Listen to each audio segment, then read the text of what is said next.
At exactly 3 a.m., my house whispered my name. Not the creak of wood. Not the wind slipping through old windows. A whisper. Daniel. I jolted awake, my heart slamming so hard I thought it might wake the neighbors. The digital clock on my nightstand glowed red. 3 a.m. No seconds. Just 3 zeros, frozen, like time itself was holding its breath.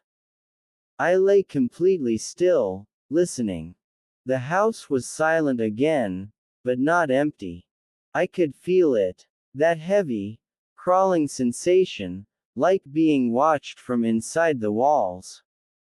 I had only moved into this suburban Ohio house 2 weeks ago. Quiet street. Perfect lawn. Friendly neighbors who smiled a little too much. The realtor said it had character. She didn't mention the whispering. I told myself it was stress. New job. New city. My brain playing tricks. Then the whisper came again. Daniel, come downstairs. It wasn't loud. It didn't need to be. The voice sounded close. Too close. Like it came from inside my skull. I sat up, drenched in sweat. My bedroom door was open. I was sure I had closed it before sleeping. From the darkness of the hallway, something shifted. I grabbed my phone, turned on the flashlight, and aimed it at the doorway. Nothing.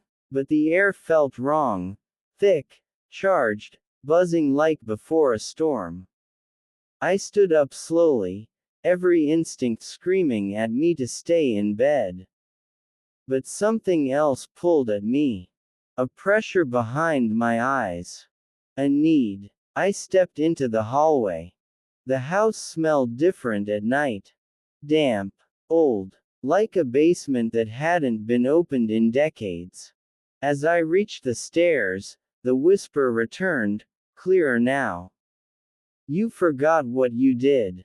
My stomach dropped. I don't know what you're talking about, I whispered back, my voice shaking. The lights flickered. Downstairs, the living room lamp turned on by itself. I froze halfway down the stairs. I could see the couch, the coffee table, the family photos left by the previous owners, faces smiling at a life that wasn't mine. Then I saw something new. A door. It stood where the wall should have been. Tall, narrow, painted black. I had never seen it before. The whisper came from behind it. Open it. I shook my head. No. The house groaned. Deep. Angry. Like it didn't like being disobeyed. Memories slammed into me without warning. A different house. Years ago. A fight. Screaming. My hands shaking. A door closing. A sound. Dull and final. I staggered, gripping the stair railing. No. That's not real, I muttered. The black door creaked open on its own. Inside was darkness so deep it looked solid. Then a hand reached out. It was my hand. Same scar on the knuckle. Same trembling fingers. I stumbled backward, my foot slipping on the step. I fell hard, pain exploding up my spine. The thing wearing my face stepped into the light. Its smile was wrong. Too wide. Its eyes were hollow, like someone had scooped out whatever made them human. You left me here, it said. You locked the door and pretended it never happened. I didn't kill you, I screamed. It was an accident. The house laughed. Walls pulsed. The ceiling breathed. The thing took a step closer.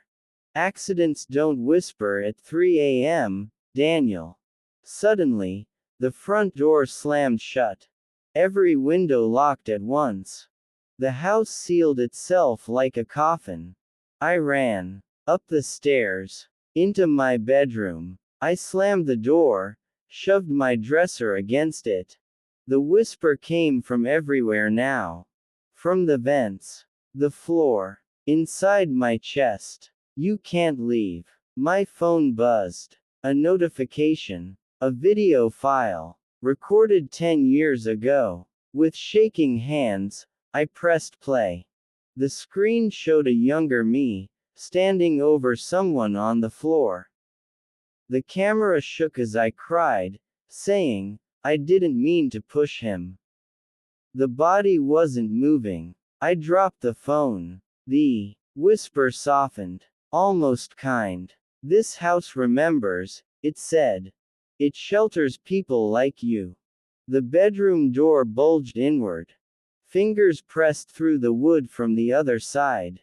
Come back downstairs, the voice crooned. It's time to stay. The clock on my nightstand flickered back on. 3 a.m. I understood then. The house didn't want my soul.